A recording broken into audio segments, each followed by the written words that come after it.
Hello students, good morning. आशा करता हूँ आप सभी लोग अच्छे होंगे, दुरुस्त होंगे और सुस्त होंगे। मैं आप सभी लोगों का मेंटर देवद्युति आप सभी लोगों को आज क्लास 8 का एनसीईआरटी बेसिक्स का बायोलॉजी का chapter 1 the invisible living world beyond our naked eye, ये फर्स्ट चैप्टर जो कि एनसीईआरटी बुक में है, वो हम आज पूरा एक चैप्टर पूरा बढ़िया से अच्छे से पढ़ेंगे। वन लेक्चर, ये वन शॉट वीडियो है। इसमें आपको सभी प्रकार का डिटेल्ड इंफॉर्मेशन मिलेगा जो भी बुक में दिया गया है। उसके ऊपर जो ओलंपियाड्स में जो कॉम्पिटेंसी बेस्ड क्वेश्चंस भी दिया जाएगा, उसमें जो कॉन्सेप्ट रिलेटेड होता है ना, वो भी कॉन्सेप्ट मैं आपको सिखा के रहूँगा। और आपके आने वाले एग्जाम में जो क्वेश्चंस एनालिसिस है, वो भी आपको मैं बता के दूंगा। तो चलिए हम इस चैप्टर का शुरुआत करते हैं। ओके, तो देखो, हम ना द इनविजिबल लिविंग वर्ल्ड में यहाँ पर एनसीईआरटी का बुक पकड़ के रखा हूँ। तो मैं बुक रीड करता रहूंगा, यहाँ पर समझता भी रहूंगा। ओके, तो ये चैप्टर फर्स्ट शुरू करने से पहले अगर कोई बच्चा अभी इंस्टेंट वीडियो देखने आया है, तो फर्स्ट वो थोड़ा अपने हेल्थ को अच्छे से रखे, एक ब्रेथ ले और थोड़ा सा एक वो पेंच ऑफ वाटर पी ले। तो मैं भी इस चैप्टर का शुरुआत करने से पहले एक drink of water P. Okay, तो आप सभी लोग भी पी लो। ओके, भी मैं पानी ले लिया।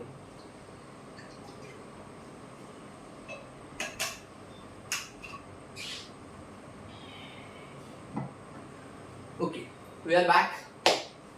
तो बेसिकली हम इस चैप्टर में किस बारे में पढ़ेंगे, किसके रिलेटेड टॉपिक में के बारे में पढ़ेंगे। तो हम सेल के बारे में पढ़ेंगे, different types of micro organisms के बारे में पढ़ेंगे, सेल्स के पार्ट्स, सब पार्ट्स, कॉन्स्टिट्यूएंट्स सेल्स में क्या होते हैं, क्या नहीं होते हैं, उनका काम क्या होता है, फंक्शंस क्या होता है, माइक्रो ऑर्गेनिजम्स क्या क्या होते हैं, उनके क्या फंक्शंस होते हैं, कौन से टाइप्स के होते हैं, ये सब हम पढ़ेंगे। तो फर्स्ट हम सेल से शुरू करेंगे। तो यहाँ पर आप सभी लोग अगर नोट डाउन कर रहे हैं अपने कॉपी में, तो अपने कॉपी में ये टॉपिक बायोलॉजी का लिख देना। उसके बाद आप अपना सब टॉपिक दे देना सेल।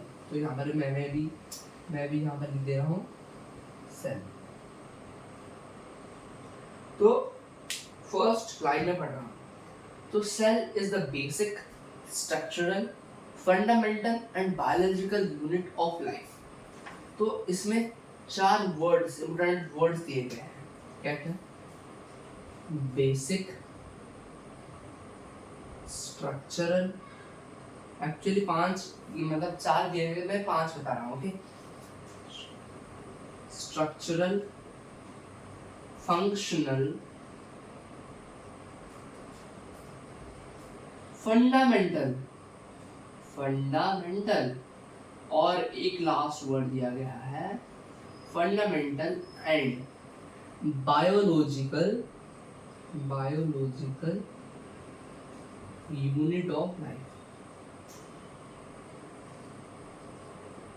तो भाई साहब, हमारे एनसीईआरटी लोग दिए कि cell is the basic structural fundamental functional and biological unit of life. 5 ये अगर आपके क्वेश्चन में आया, पेपर में आया कि व्हाट इज अ सेल, तो आप अगर ये 5 कीवर्ड्स को याद रख लोगे और इस कीवर्ड से आप अगर एक सेंटेंस फ्रेम कर दोगे, तो आपको पूरे 1 में से 1 बटा नंबर मिल ही जाएगा। मतलब अगर वो 1 मार्क का क्वेश्चन होगा तो 100% मैं गारंटी दे के बोल रहा हूँ, आपको 1 मार्क मिलेगा ही मिलेगा। क्योंकि ना यही एक यूनिवर्सल डेफिनेशन है सेल का कि सेल इज द बेसिक क्यों बोला गया? क्योंकि ना एक तो हम लिविंग ऑर्गेनिजम्स हैं। लिविंग ऑर्गेनिज्म किस से बने हैं? सेल से तो बने हैं, इसलिए इसको बेसिक भी बोला गया है। देखो, सेल एक स्ट्रक्चर है, एक यूनिट है जिससे कि हम बने हैं, जिसके कारण से इसका भी हो गया, ये है स्ट्रक्चरल यूनिट। फंक्शनल यूनिट देखो, सेल्स के ना डिफरेंट टाइप्स ऑफ शेप्स होते हैं। क्यों डिफरेंट टाइप ऑफ शेप्स होते हैं? Because they carry out different types of functions. मतलब देखो, जो हार्डवर्क करता है, मतलब ऐसे, मतलब आप अगर रियल लाइफ एग्जांपल में देखोगे कि जो हार्डवर्क ज़्यादा करता है, मतलब जो मतलब मजदूरी करता है बाहर में, जो ईंटें बहता है, वो मतलब ज़्यादा, मतलब क्या बॉडी बिल्डर जो दिखता है, मतलब उसका मसल्स स्ट्रांग होते हैं। और वो, और अगर मैं देखूंगा जो टॉपर है, मतलब जो ज़्यादा पढ़ाई करता है, वो थोड़ा पतला या तो मोटा दिखता है कि नहीं? मतलब अपने प्रोफेशन से रिलेट कर सकते हैं कि वो कैसा दिखता है, क्या करता है। तो ठीक उसी प्रकार हम सेल को भी वैसे रिलेट करेंगे कि functional, different cells carry out different types of functions, जिसके कारण से ये भी एक फंक्शंस कैरी आउट कर रहा है कि नहीं, जिसके कारण से हम इसको भी बोल देंगे functional unit of life, fundamental of life. Fundamental वही बेसिक और फंडामेंटल वही सेम ही है, ये भी हम जान लिए।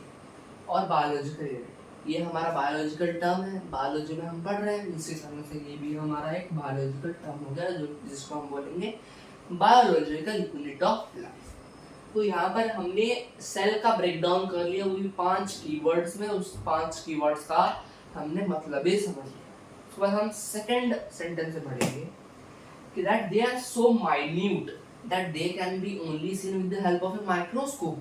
Cells may be compared to bricks. Bricks are assembled to make a building. देखो यहाँ पर एनसीईआरटी वालों ने सेल्स को एक ब्रिक के तरीके से देखा है। देखो मतलब जैसे देखो, हमने एक ब्रिक उठा लिया, ब्रिक से क्या बनता है? वॉल्स बनता है। जैसे कि हम ब्रिक्स को कनेक्शन करेंगे with the help of cement, तो जब हम एक वॉल बना लेंगे और वॉल के ग्रुप बना लेंगे, वो एक बिल्डिंग में कन्वर्ट हो जाएगा, है कि नहीं?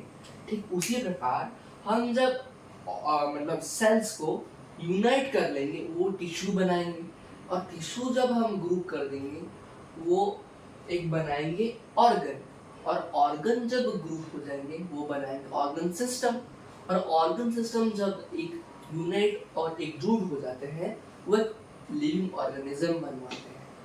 ठीक है, समझ में आई बात? यहाँ पर एक कीवर्ड आपको याद करना है, that cell is a microscopic element.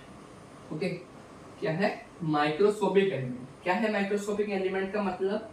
कि ये ना बहुत छोटे आकार में होते हैं, means they are in minute in structure, बहुत स्मॉल, बहुत ही छोटे दिखते हैं भाई।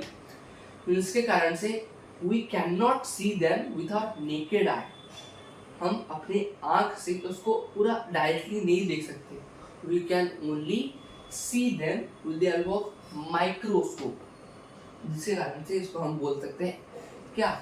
Microscopic element.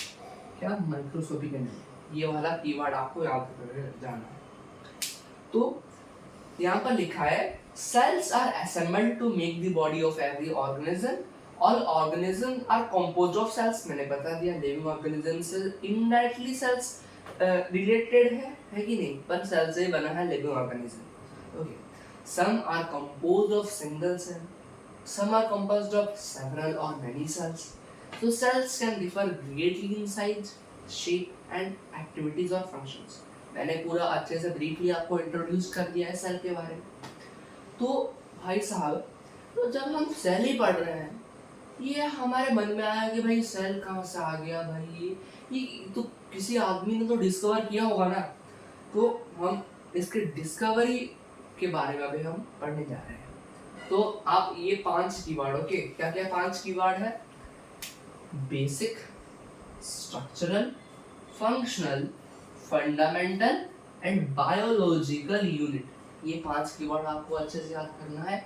और माइक्रोस्कोपिक एलिमेंट, ये वाला वर्ड को भी आपको अच्छे से याद करना है, इससे कि आप सेल का पूरा अच्छे से डेफिनेशन को आप मतलब जितने तरीके से आप ब्रीफली अच्छे से लिख सकते हो। ओके, अभी हम बढ़ते हैं डिस्कवरी ऑफ सेल। याद कर लिया तो इसको? Okay, Thums up. ओके, अभी हम बढ़ते हैं डिस्कवरी ऑफ सेल्स। ओके, तो डिस्कवरी ऑफ सेल्स, आप कभी कोई बच्चा अभी रिसर्च किया है कि ये डिस्कवरी कौन किया है, कि कहाँ से वो है बंदा, कि अरे भाई ये कौन सा साइंटिस्ट है भाई जो भी डिस्कवर कर लिया इतना छोटा वाला एलिमेंट। तो यहाँ पर हम हमारा सब टॉपिक दे देते हैं कि discovery of cell. Discovery of cell, इसका ब्रीफ ओवरव्यू में बता रहा हूँ कि 1665, हाँ, कि 1665 में एक साइंटिस्ट हुआ करता, उसका नाम क्या है, रॉबर्ट हुक। ओके, साइंटिस्ट का नाम मैं बता रहा हूँ, क्या है साइंटिस्ट का नाम, रॉबर्ट हुक। ओके, इन्होंने सेल को ऑब्जर्व किया था with the help of his own made microscope. Okay, मैं उनका एक ओन मेड माइक्रोस्कोप भी आपको दिखा दे रहा हूँ, उसका पिक्चर, उसके बाद हम उसके ब्रीफ ओवरव्यू में जाएंगे। देख सकते हो, ये देख सकते हो, ये इनका ये वाला रॉबर्ट हुक का ओन मेड माइक्रोस्कोप था। ओके ओके, तो इन्होंने माइक्रोस्कोप में एक चीज का सेल देखा था। किस चीज का सेल देखा था भाई, उन्होंने ना ओक ट्री, याद रख लो, हाँ, ओक ट्री का जो बाहर का आउटर कवरिंग होता है, जो कि हम बोलते हैं ना ट्रंक, ट्रंक का जो आउटर कवरिंग होता है, उसका इन्होंने कॉर्क सेल ले लिया, कॉर्क सेल्स। ओके, तो ये कॉर्क सेल्स का एक टाइप होता है, मतलब ये कौन से टाइप के होते हैं, they are non living type. Okay,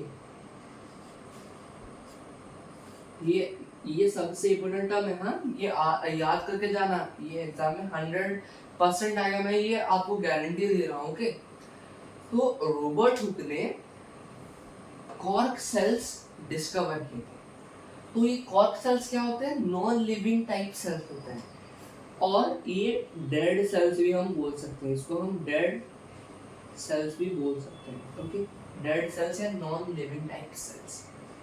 तो जब इन्होंने ना इस सेल्स को डिस्कवर या ऑब्जर्व किया, उन्होंने ऐसे ऐसे स्मॉल कंपार्टमेंट्स देखे, ऐसे ऐसे स्मॉल कंपार्टमेंट देखे।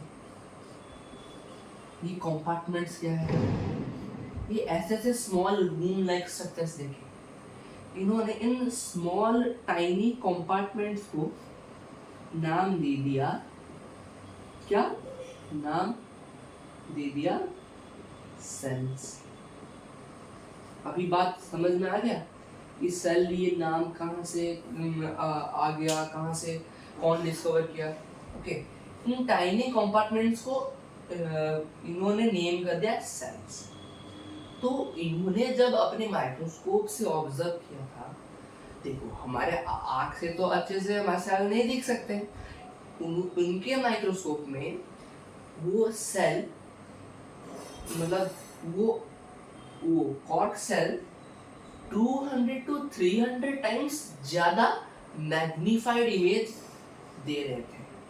तो his own made microscope, own made microscope, okay, कितना दे रहा था, 200 to 300 टाइम्स, भाई साहब 200 to 300 टाइम्स ज्यादा मैग्नीफाइड इमेज दे रहा था। मतलब आप समझ पा रहे हो किस रेट या फ्रीक्वेंसी का उन्होंने इमेज ऑब्जर्व किया होगा। ओके, तो ये सब डिस्कवर करने के बाद उन्होंने बहुत सारे डिटेल्ड ड्राइंग्स ऑफ सेल्स देखे हैं।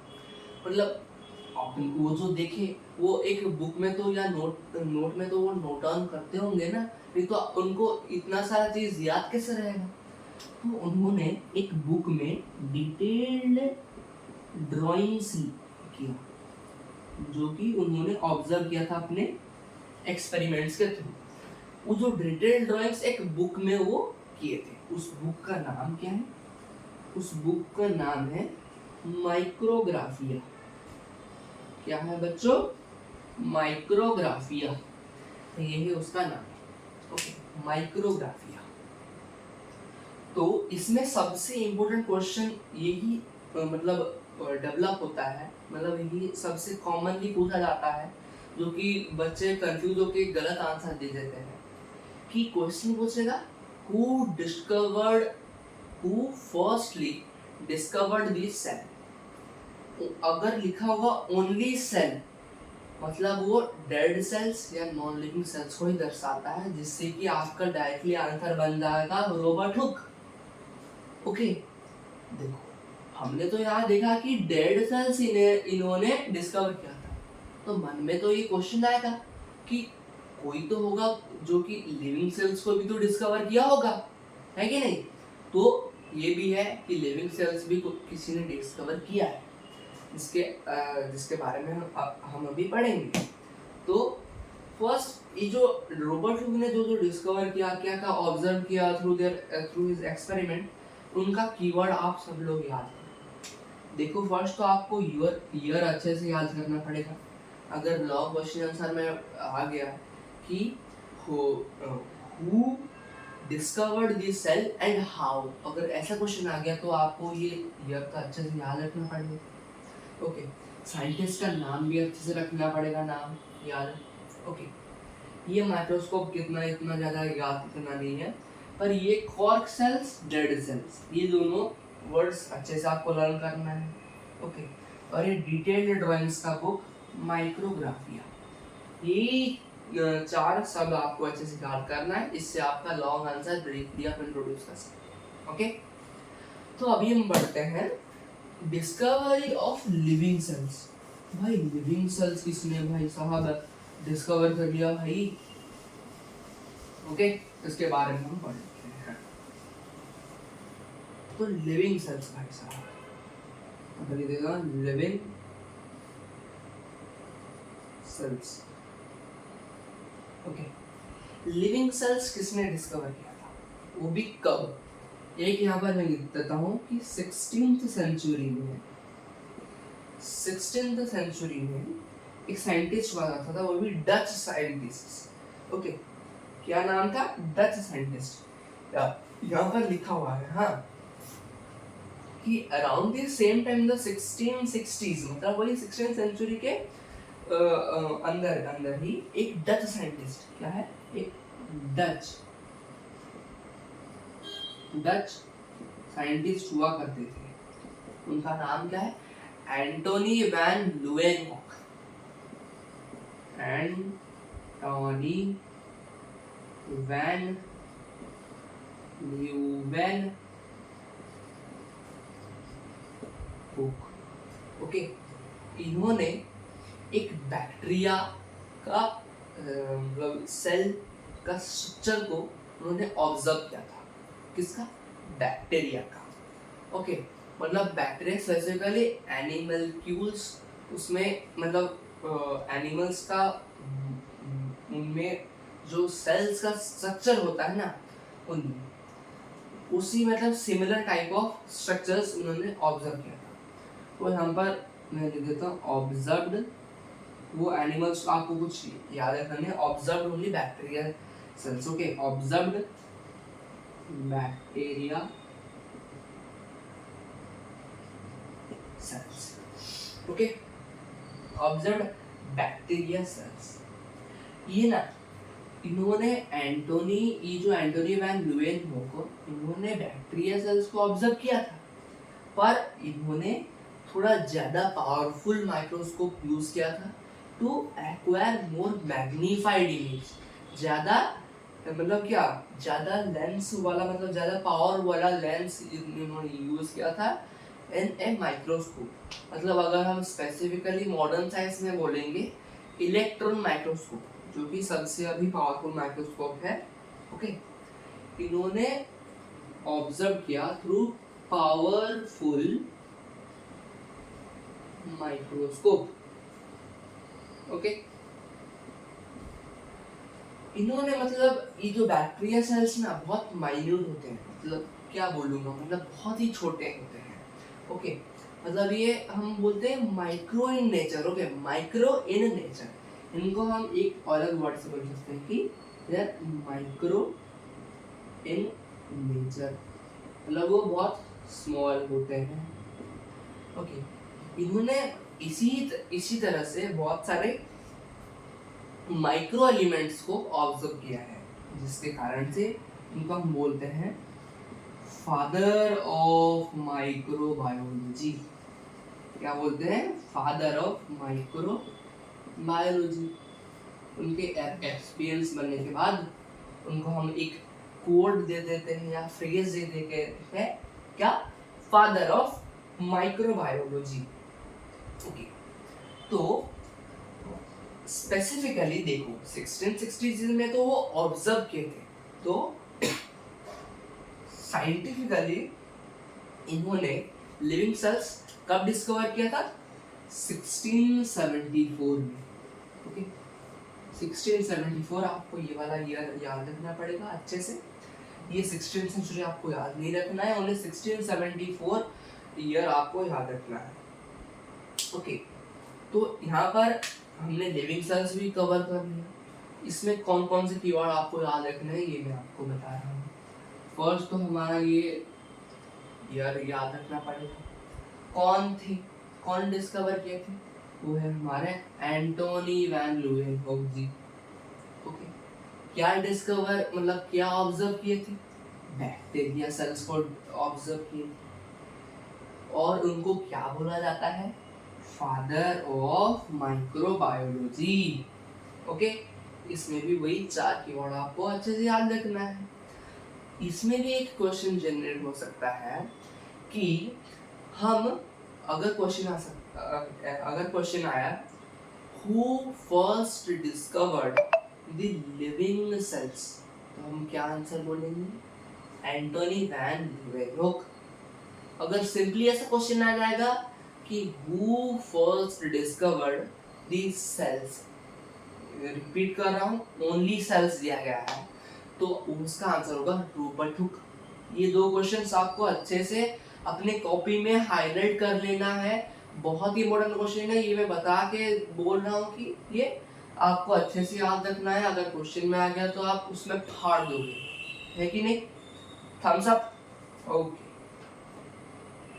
अभी हम पढ़ने देखो, हमने डिस्कवरी ऑफ सेल में ओनली सेल का ही बात बोला मतलब हमने पढ़ा है अभी तक, पर सेल में जो पार्ट्स होते हैं उनका तो डिस्कवरी तो किसने किया होगा, उसका भी डिस्कवरी हम अभी पढ़ेंगे कुछ देर बाद, जब हम उनका पार्ट्स के बारे में हम जानेंगे।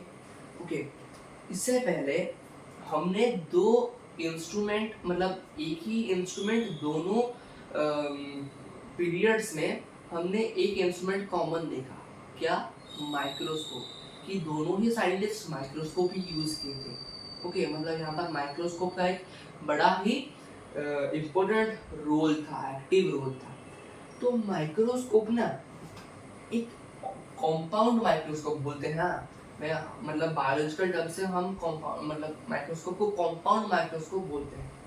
वो एक ऑप्टिकल इंस्ट्रूमेंट होता है जिससे हम इमेज, मतलब माइन्यूट एलिमेंट्स को मैग्नीफाइड इमेजेस में देख सकते हैं, और कि हम magnified according to our arrangement and requirement के हिसाब से हम इसको अरेंज कर सकते हैं।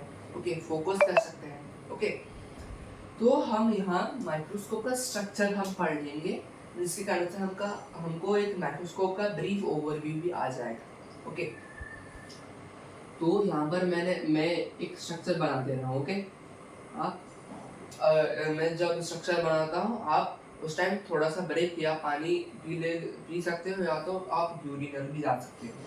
ओके, ऐसे हमने बना लिया, ऐसे। ओके, ऐसे बना लिया, ऐसे बना लिया हमने, ऐसे, और एक हमने पिलर बना लिया, यहाँ पर हमने बेस बना लिया, यहाँ पर एक बेस बना देंगे, हमने स्पेसिमेन रख दिया, ऊपर क्लिक आंसर, नंबर हमने लाइट रख दिया, जहाँ की हमने लाइट रिसोर्स रख दिया जिसके कारण से हमको अच्छे से इमेज दिखेगा, और यहाँ पर हमने मिरर लगा दिया। ओके, समझ में आ गया बात को?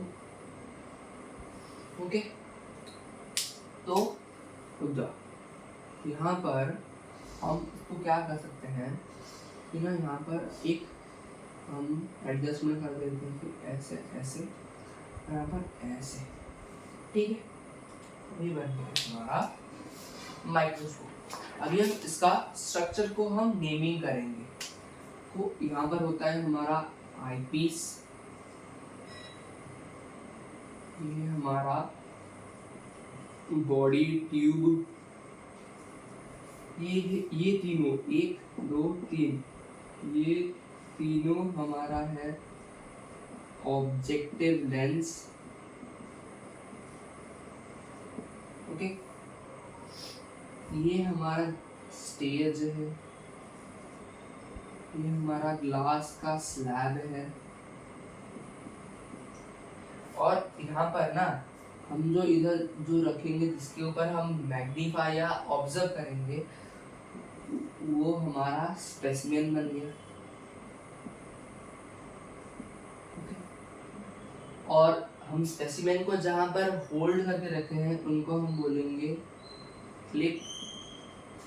ओके, इसको हम बोलेंगे मिरर, इसको हम बोलेंगे लाइट सोर्स,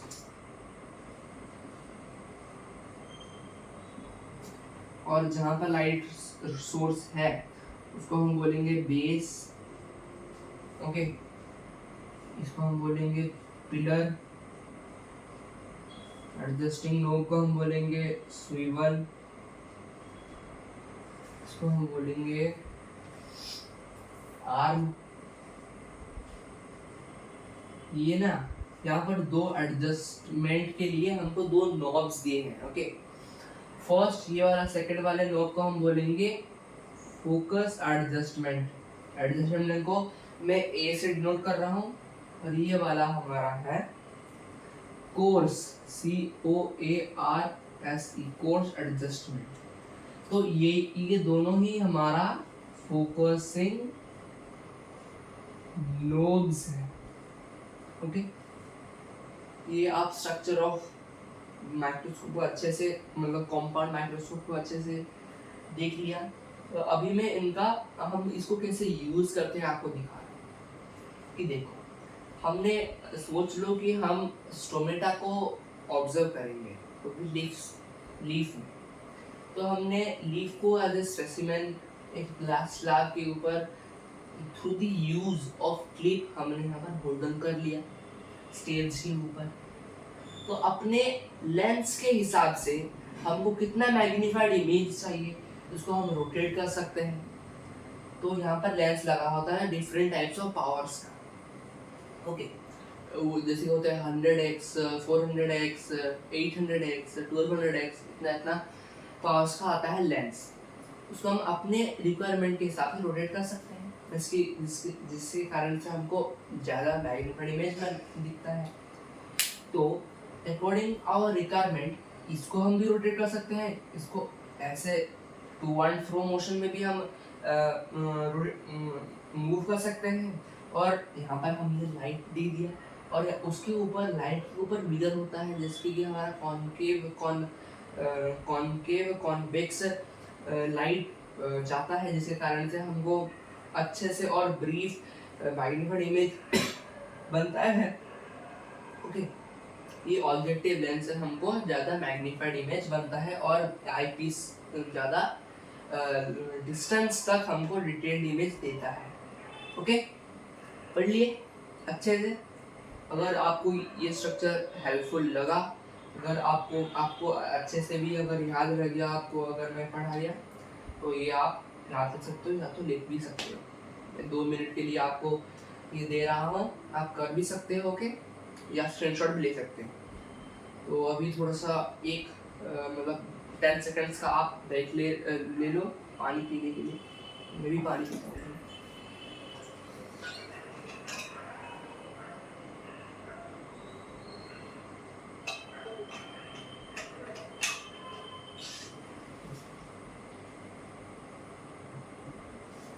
ओके, अभी हम बढ़ेंगे सेल थ्योरी की। ओके, सेल थ्योरी में क्या बता रहा हूँ, सेल थ्योरी की। तो सेल थ्योरी, इसमें हम पढ़ेंगे कौन कौन से सब्सटेंसेस या ऑर्गेनिज्म किससे बने होते हैं। तो हमको पता है कि ये सारे ऑर्गेनिजम्स क्या सेल से बने होते हैं, है कि नहीं। अभी हम हमारे टॉपिक लेते हैं हम कि सेल थ्योरी। ये बेटा, ये वाला थ्योरी आपके सारे क्लासेस में आएंगे। ओके, सेल थ्योरी ये सबसे इम्पोर्टेंट टर्म है। ओके, तो सेल थ्योरी में ना हम लोग 3 साइंटिस्ट के बारे में पढ़ेंगे जो कि तीनों अलग अलग पर इंटर रिलेटेड कॉन्सेप्ट्स बताए हैं। तो तीनों साइंटिस्ट के नाम बता दे रहा हूँ मैं। एक तो है एमजे शील्डेन, और क्या है, एक है हमारा टी श्वान, और एक क्या है, और रुडोल्फ वर्काउ। ये तीनों लोग सेल थ्योरी को फॉर्म किए हैं। ये कब दिए थे अपना कॉन्सेप्ट, 1338 में। ये दिए थे 1339, एक साल के बाद। ओके, और ये दिए थे ना 1855। ओके, तो एमजे शिल्डन ने क्या बताया कि plants are made up of cells. कि देखो कि ये लोग इन्होंने बताया कि प्लांट्स सेल से बने होते हैं, जो कि ठीक है, मतलब ये पूरा एक्सेप्टेड है भाई। उसके बाद टी स्वान ने ये कॉन्सेप्ट दिया कि animals are made up of cells. ये भी फुल्ली एक्सेप्टेड है, पर इन्होंने एक अजीबोगरीब या एक अच्छा कॉन्सेप्ट दिया कि every cell derives from its pre-existing cells। क्या बोला मैंने, every cell derives from its pre-existing cells। कि pre-existing cells मतलब जो cells आया, जिसके कारण से आया, वही प्री एग्जिस्टिंग सेल्स है। जैसे कि मैं बता रहा हूँ, ये एक सेल है, ये सेल डिवीजन के बाद 2 डॉटर सेल्स बनाएगा। डॉटर सेल्स बनाए थे, 2 डॉटर सेल्स बनाया, तो ये 2 daughter cells pre existing cell से डिवाइड हो गई तो बने। तो इन्होंने बताया कि cell derives from its pre-existing cells, जो कि completely acceptable है। तो इसके ऊपर उन्होंने एक कॉन्सेप्ट दिया कि omnis celluli e celluli। आप सोच रहे होंगे कि ये क्या बता दिया सर ने, कि वही omnis celluli e celluli वही सेम बात ही है कि every cell derives from its pre-existing cells। इसका ये एक मेन वर्ड आपको याद रख लेना है, omnis celluli e celluli। ये omnis celluli e celluli आपके ओलंपियाड या कॉम्पिटेंसी बेस्ड एग्जाम से पूछा जाता है। ओके, अगर आपको याद करना है तो ये इम्पोर्टेंट हो सकता है आपके लिए। ओके, तो ये तीनों ने सेल थ्योरी बनाया है। तो फिर से हम इनका कीवर्ड मैं आपको बता दे रहा हूँ। इन्हें तो सारे ही अच्छे कीवर्ड हैं। एमजे शिल्डन ने क्या बताया था, एमजे शिल्डन, टी श्वान और रुडोल्फ वर्काउ, इन्होंने ये 3 जनों सेल थ्योरी बनाया है। ओके, इन्होंने क्या बताया कि प्लांट सेल से बने होते हैं, श्वान ने बताया एनिमल सेल से बने होते हैं, रुडोल्फ ने बोला कि every cell develops from its pre existing cells, या तो ओमने से सेलुलर ई सेलुलर, क्योंकि बहुत इजी है कि नहीं, सेल थ्योरी बहुत इजी है। ओके, बढ़े आगे। अभी हम ये अगर स्क्रीनशॉट अगर आप लोगे तो ले सकते हो। तो अभी हम बढ़ेंगे सेल नंबर के ऊपर। ओके, कि अगर सेल एक ही सेल होगा, ज़्यादा अगर दो सेल होगा, अगर दो से ज़्यादा सेल्स होंगे तो उनका हम क्या बोलते हैं। ओके, ऐसे बहुत सारे प्रकार हैं। ऐसे दो प्रकार होते हैं सेल नंबर। ओके, मैं यहाँ पर दे रहा हूँ सेल नंबर।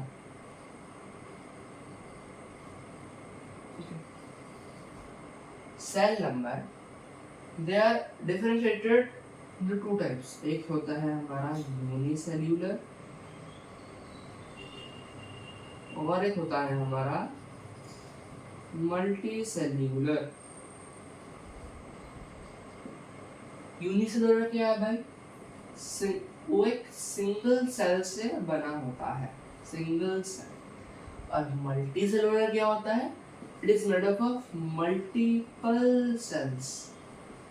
क्या? मल्टीपल सेल्स, मतलब बहुत सारे सेल्स से कॉम्बाइन होके वो सेल्स बनाया है। मतलब एक्चुअली मल्टी सेलुलर में कॉम्प्लेक्स लेवल ऑफ ऑर्गेनाइजेशन होता है, मतलब जो कि कॉम्प्लेक्सिटी ऑर्गन्स होते हैं, मतलब बहुत सारे डिफरेंट टाइप्स ऑफ ऑर्गन्स होते हैं जिसको हम पढ़ने के लिए हमको वास्ट कॉन्सेप्ट नॉलेज हमको पता होना चाहिए। वहाँ पर हम नहीं जाते, मल्टीपल हम उनके सेल नंबर के ऊपर हम पढ़ेंगे। देखो, यूनिसेलुलर के बारे में फर्स्ट हम पढ़ेंगे। ओके, उसके बाद हम मल्टीसेलुलर के बारे में पढ़ेंगे कि यूनिसेलुलर क्या होते हैं। एक तो सिंगल सेल हमको पता चल गया। उसके बाद ये देखो, सिंगल सेल से बना है। इफ सेल डाइज, अगर सेल मर जाता है तो पूरा सेल ही मर जाता है, क्योंकि ना एक ही सिंगल सेल से बना है। सिंगल सेल अगर मर गया तो पूरा ऑर्गेनिज्म ही मर गया, ऑब्वियस सी बात है। ओके, उसके बाद तो ये हम लिख देते हैं ऑर्गेनिज्म डाइज, है कि नहीं। और मैं यहाँ पर बता रहा हूँ cell carries out functions. Okay, मतलब यहाँ पर हम लिख सकते हैं कि single cell carries out different types of function लिख सकते हैं। ओके, यहाँ पर मैं डिफरेंट टाइप्स का, मैं डिफरेंट को शॉर्ट फॉर्म लिख रहा हूँ। Okay, different functions carry out करता है। Okay, single cell carries out different types of functions. उसके बाद आता है they are mostly eukaryotic and prokaryotic, मतलब दोनों हो सकते हैं, मतलब वो यूकैरियोटिक सेल्स भी हो सकते हैं, प्रोकैरियोटिक सेल्स भी हो सकते हैं। तो एक हम बोलते हैं यूकैरियोट्स में यूकैरियोटिक सेल्स और प्रोकैरियोटिक सेल्स। ओके, ये पढ़ लें। यूकैरियोटिक और प्रोकैरियोटिक सेल्स हम आगे पढ़ेंगे, वास्ट नॉलेज कॉन्सेप्ट है उसमें। ओके, इनमें हमने 1 2 3 4 पढ़ लिया डिफरेंशिएशंस। अभी हम पढ़ते हैं मल्टी सेल्यूलर।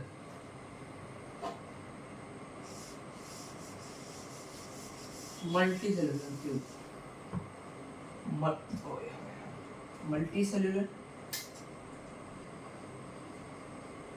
मल्टी सेल्यूलर में क्या होता है? मैनी सेल्स, है कि नहीं? Many cells, multi cellular many cells हो गया। यहाँ पर आता है if cell dies other cells replace to carry out essential functions।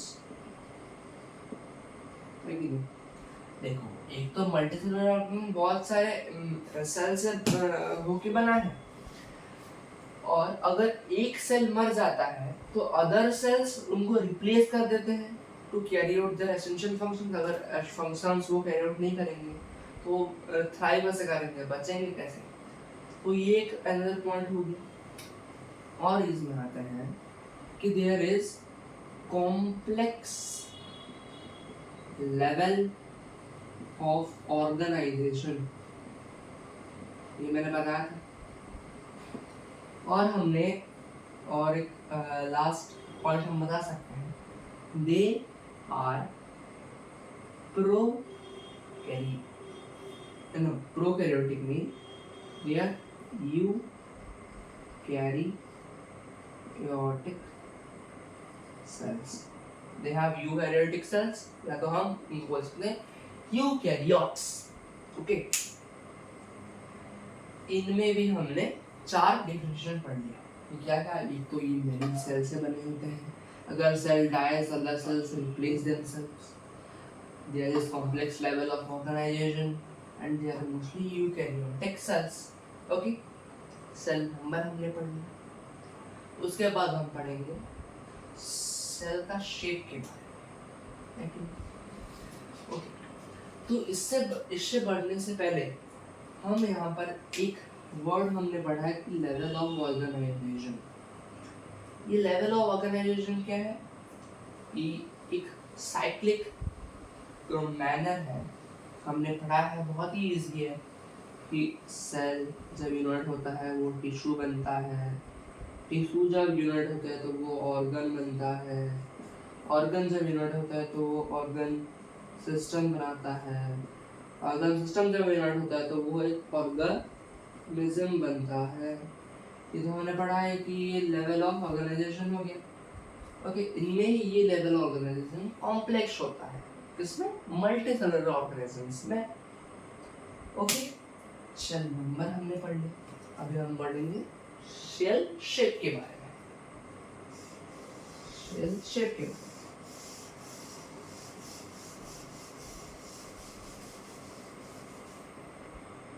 Cell shape के बारे में।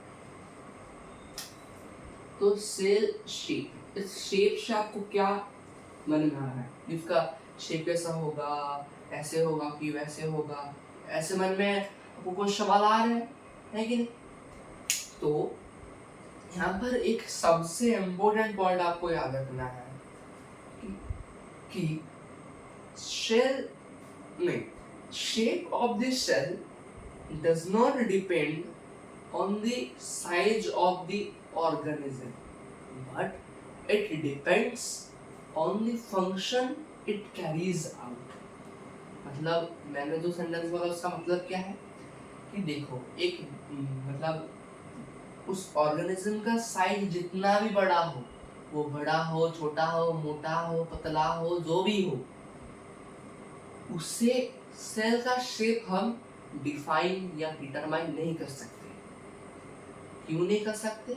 क्योंकि ना सेल शेप और शेप ऑफ द बॉडी में कुछ रिलेशन नहीं बनता। रिलेशन बनता है कि वो कौन से type of functions carry out करते हैं। मतलब देखो, मैंने फर्स्ट में एक रियल लाइफ एग्जांपल बताया था कि नहीं, वो टॉपर, मजदूर, वो बताया था कि उसी प्रकार बहुत सारे सेल्स का डिफरेंट साइज अलग अलग होगा, क्योंकि ना वो different types of functions carry out कर रहे हैं, है कि नहीं? ठीक है। तो सेल्स, यहाँ पर मैं लिख रहा हूँ, cells carry out different essential functions। Okay, उनके फंक्शंस के हिसाब से उनका सेल का शेप अलग होता है। इनका मैं टेबल बना दिया हूँ आपके लिए। जैसे कि फर्स्ट आता है का नर्व सेल्स। नर्व सेल्स या न्यूरॉन, मतलब नर्व सेल को हम बोलते हैं न्यूरॉन। इसको मैं न्यूरॉन ले लेता हूँ कि न्यूरॉन। न्यूरॉन का क्या होता है shape? Elongated and branched. Okay, elongated and branched मतलब लंबा भी होता है और एंड में ब्रांच भी होता है। क्यों ब्रांच होता है? टू क्विकली और रैपिडली सेंड दी और to transmit the nerve impulse. Okay, for the transmission of nerve impulses के लिए न्यूरॉन का स्ट्रक्चर इलोंगेटेड एंड ब्रांच्ड होता है। उसके बाद मसल सेल्स में क्या होता है? मसल सेल्स में होता है स्पिंडल शेप्ड। स्पिंडल शेप्ड क्या होता है? They are elongated and pointed at its ends. ऐसे लंबा भी होंगे, ऐसे पॉइंटेड भी होंगे। ओके, इनका हम बोलते हैं स्पिंडल शेप्ड। मसल सेल्स में स्पिंडल शेप्ड होता है जो कि मसल कॉन्ट्रैक्शन और रिलैक्सेशन में हेल्प करता है। ओके, उसके बाद हम आते हैं, उसके बाद क्या था मैं बोल रहा हूँ, उसके बाद आता है हमारा आरबीसी। आरबीसी को हम फर्दर बोलते हैं एरिथ्रोसाइट्स। ओके, आरबीसी का स्ट्रक्चर होता है बायकॉन्केव इन शेप। मतलब देखो ये ऐसे एक सेल है, ये बीच में से दबा हुआ है हाँ, दबा हुआ है, इनको हम बोलते हैं आरबीसी या इनका स्ट्रक्चर बायकॉन्केव्ड स्ट्रक्चर। ओके, उसके बाद आता है हमारा एग। एग का होता है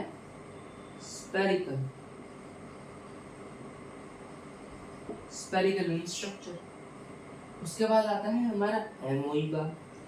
एमोइबा क्या है? एक यूनिसेलुलर ऑर्गेनिज्म। एमोइबा इनका हमारा स्ट्रक्चर बोल देता हूँ मैं इर्रेगुलर। क्यों इर्रेगुलर? वो फूड एक्वायर करने के लिए अपना शेप चेंज करते हैं। उनका फॉल्स फीट होता है स्यूडोपोडिया, आपने पढ़ा होगा क्लास 7 में। ओके, एमोइबा का इर्रेगुलर शेप।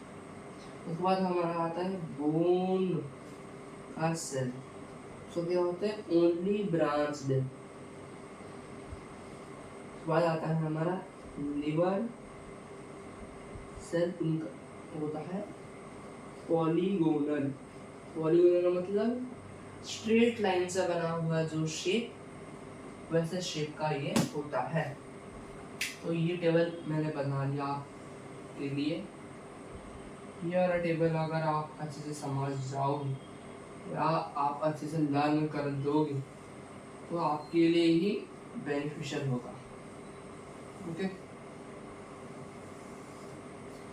ये वाला टेबल आपको अच्छे से याद करना है। Okay,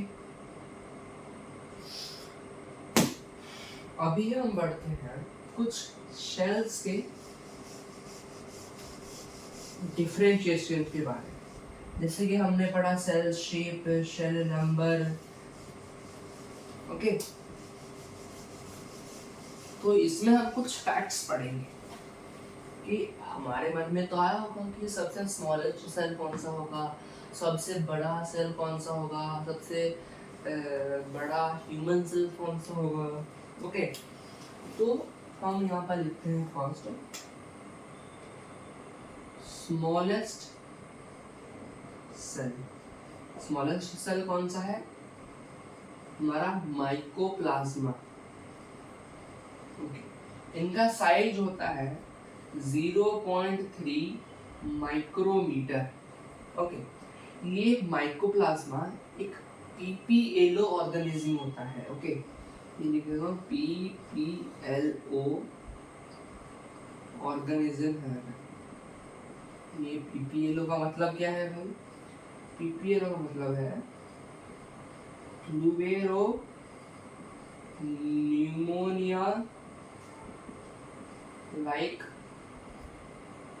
organism. Okay, pleuropneumonia like organism mycoplasma है, जो कि प्लूरोनिमोनिया लाइक ऑर्गेनिज्म है। उसके बाद हमारा आता है कि लार्जेस्ट सेल कौन सा है भाई? लार्जेस्ट सेल ऑस्ट्रिच एग होता है। ओके, उनका मतलब लेंथ कितना होता है? मतलब लेंथ उनका होता है 170 इंटू 130 होता है। ओके, और सबसे लॉन्गेस्ट सेल क्या होता है भाई? लॉन्गेस्ट सेल हमारा होता है न्यूरॉन। ओके, उनका लेंथ 1 मीटर के आसपास चला जाता है। ओके, तो यहाँ पर हमने जो पढ़ा है कि यहाँ पर हमने तब पढ़ा कि ये वाला माइक्रोमीटर होता है। माइक्रोमीटर, ओके, माइक्रोमीटर तो सिमिलरली हमारे नंबर सिस्टम में नहीं होता है। ओके, इसको हम मीटर में कन्वर्ट कर सकते हैं। 1 micrometre is equal to 10 to the power minus 6 metre. ये वाला यूनिट आपको अच्छे से याद रखना है। Okay, 1 micrometre is equal to 10 to the power minus 6 metre. Okay, तो ये तो स्मॉलेस्ट प्लांट, लार्जेस्ट प्लांट और लॉन्गेस्ट सेल पढ़ लिया। और सबसे लार्जेस्ट सेल कौन सा होगा? प्लांट्स में, प्लांट में सबसे लार्जेस्ट सेल होगा एसेटाबुलारिया। क्या है? एसेटाबुलारिया। उनका लेंथ कितना होता है? लेंथ होता है 1 to 10 सेंटीमीटर। ओके, और सबसे स्मॉलेस्ट सेल कौन सा होगा? स्मॉलेस्ट सेल वो भी प्लांट्स में, वो होगा वोल्फिया। उनका होगा 300 to 600 micrometre. Okay, 300 to 600 micrometre. तो इसमें आपको ये याद रखना है कि स्मॉलेस्ट सेल हमारा माइकोप्लाज्मा होता है, जो कि प्लूरोनिमोनिया लाइक ऑर्गेनिज्म होता है। लार्जेस्ट सेल हमारा ऑस्ट्रिच एग होता है। लॉन्गेस्ट सेल हमारा न्यूरॉन होता है। लार्जेस्ट सेल इन प्लांट्स होता है एसेटाबुलारिया, और स्मॉलेस्ट सेल होता है हमारा वोल्फिया। ये जो उनका लेंथ होता है वो ज्यादातर नहीं आता है, पर आप अगर याद रखते हो तो याद रख सकते हैं। ओके, तो हमने ये जो न्यूरॉन के बारे में हम अभी पढ़ेंगे थोड़ा सा। ओके, तो आप सभी लोग अभी टॉपिक मार देंगे क्योंकि न्यूरॉन।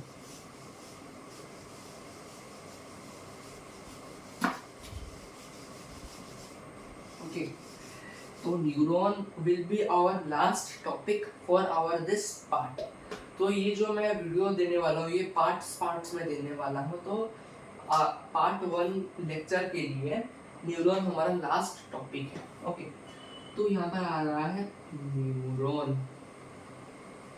हम अभी इनका स्ट्रक्चर बनाएंगे थोड़ा सा, उसके बाद हम बढ़ेंगे सेल्स के पार्ट्स में।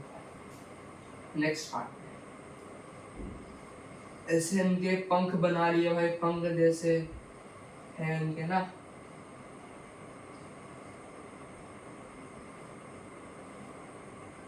ऐसे बना लेंगे।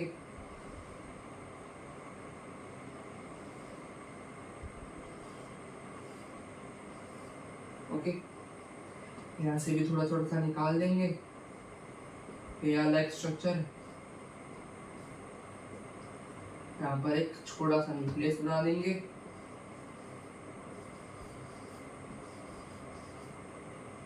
ऐसे हम बना देंगे। ओके, ये हमारा हो गया न्यूक्लियस। ये हमारा हो गया डेंड्राइट्स। ये जो अंदर होता है ये हमारा हो गया साइटोप्लाज्म। हम पूरा बॉडी को बोलते हैं साइटोन। ओके, ये ट्यूब को हम बोलते हैं एक्सॉन। ये हम जो स्पेसेस होते हैं उनको हम बोलते हैं नोड्स ऑफ रनवियर।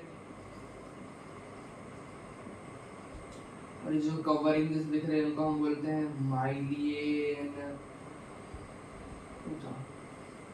माइलियन शीथ, और इनको हम बोलते हैं एक्सॉन टर्मिनल, जिसमें कि होता है भाई साइनेप्टिक बल्ब्स। तो ये स्ट्रक्चर आपको ज़्यादातर याद नहीं रखना पड़ेगा, आपको थोड़ा सा याद रखना पड़ेगा अगर ज़्यादा कॉम्पिटेंसी बेस्ड क्वेश्चंस आ गए तो। भाई तो न्यूक्लियस पता है, डेंड्राइट्स क्या, देखो डेंड्राइट्स एक एक्सटेंशन निकले होते हैं साइटोन से, जो कि नर इम्पल्स में ट्रांसमिशन के काम आता है। साइटोप्लाज्म ये तो पता चल गया, एक्सॉन देखो यहाँ से जो नर इम्पल्स न्यूरोट्रांसमीटर होगा, नर इम्पल्स जो पास करे तो आर्टरी टर्मिनल से पास करेगा। अगर एक्शन टर्मिनल में एक्शन पोटेंशियल मतलब जो करंट जो पास कर रहा होता है, मतलब जो नर्व या केमिकल, या तो हम बोल सकते हैं उसको केमिकल मैसेंजर जो पास करता है, उसको प्रोटेक्ट करने के लिए हमारा माइलियन शीथ होता है, उस प्रोसेस को हम बोलते हैं नोड सेवन भी है, और पास करने के लिए हमारा साइनेप्टिक बल्ब होता है और एक न्यूरॉन है। ओके ठीक है, तो आशा करता हूँ यहाँ तक आप सभी लोगों को क्लियर होगा कॉन्सेप्ट। अगर किसी तरह का भी डाउट होगा तो आप सभी लोग कमेंट सेक्शन में मेरे को बता सकते हो। तो आज के लिए इतना ही। Stay safe, be positive and study better. Thank you.